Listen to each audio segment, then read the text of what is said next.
Bonjour, donc là on va voir l'amplitude du geste pour les grandes sections.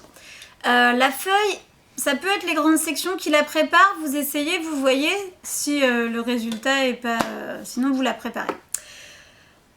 Donc là, l'enfant ou vous, peu importe, vous tracez des traits un peu partout sur la feuille, donc avec une règle. On a travaillé la tenue de la règle avec les grandes sections, donc normalement ils peuvent le faire afin d'avoir des espaces de différentes tailles et plein de petits endroits sur la feuille.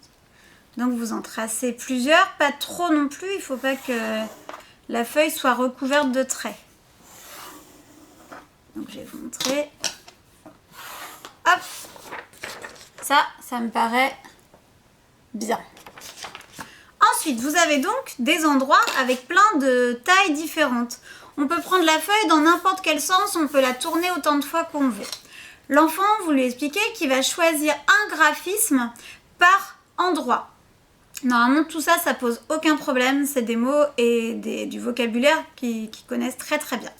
Donc par exemple, là, dans cet espace, je décide de faire des boucles.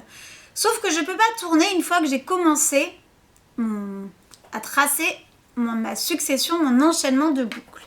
Donc je commence à tracer la boucle dans mon espace et puis, comme l'espace grandit, la boucle va grandir elle aussi.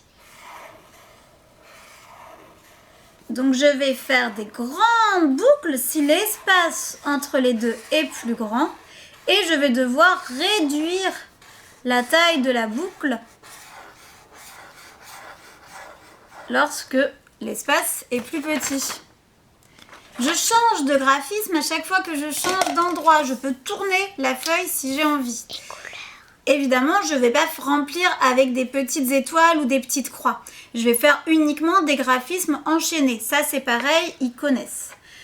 Donc là, par exemple, je choisis les ponts. Donc je vais faire des grands ponts, puis des petits ponts. Quand j'arrive à des plus petits endroits.